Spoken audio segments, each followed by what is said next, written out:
Entre los personajes más importantes de la Iglesia primitiva y que figuran en los Hechos de los Apóstoles, obviamente están los evangelistas, Mateo, Marcos, Lucas y Juan. Vamos a ver en primer lugar a San Marcos. ¿Quién fue San Marcos?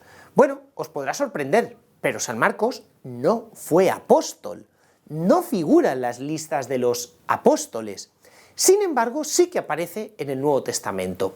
Y os voy a dar una especie de pistas. En primer lugar, San Pedro experimenta varias veces juicio y prisión mientras estaba predicando todavía en Jerusalén. Varias veces lo arrastran ante el Sanedrín y allí le condenan a pasar unas horas en prisión, a recibir latigazos. Bueno, el pobre San Pedro, cada vez que salía magullado, malherido de la prisión, ¿dónde se refugiaba? En casa de María. Esta María no es la Virgen María, porque el nombre de María era muy popular en aquella época, pero sí que nos dice, los Hechos de los Apóstoles, que esta María era la mamá, la madre de Juan Marcos, es decir, el que posteriormente sería evangelista, ¿no?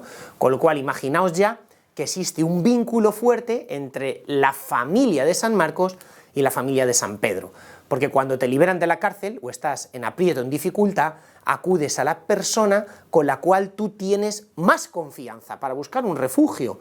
Y en este caso, ¿con quién tenía San Pedro más confianza? Con la familia de Marcos.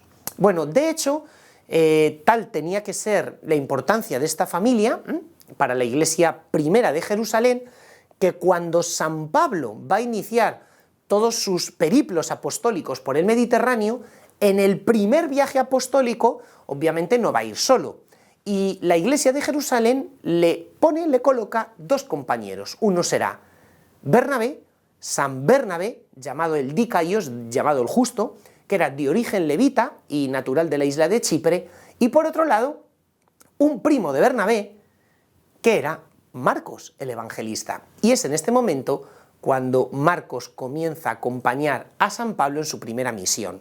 Sin embargo, no conocemos exactamente por qué, pero las cosas no fueron conforme al plan inicial, al plan previsto, y Marcos, a mitad de esta misión, tiene que parar el viaje y regresar a Antioquía, algo que a San Pablo no le terminó de gustar, según nos cuenta San Lucas. Posteriormente, tanto los autores cristianos de los siglos I y II, la literatura cristiana primitiva, como otras indicaciones del Nuevo Testamento, nos hacen ver que Marcos estuvo al servicio de San Pablo. De hecho, San Pablo, en el remite de alguna de sus cartas, cuando da saludos, dice: saludadme a Marcos, mi hijo querido. Bueno, pues estuvo al servicio de San Pablo y sobre todo al servicio de Pedro, al servicio de San Pedro. De hecho, se nos cuenta que San Marcos fue como una especie de secretario, hermeneuta, intérprete de San Pedro. Es difícil saber qué se entiende por esta palabra, hermeneutés, en griego. Podría ser que San Marcos tradujese a San Pedro, cuando San Pedro realiza su misión en comunidades que no son de lengua griega o de lengua aramea, no lo sabemos, o simplemente labores de secretario.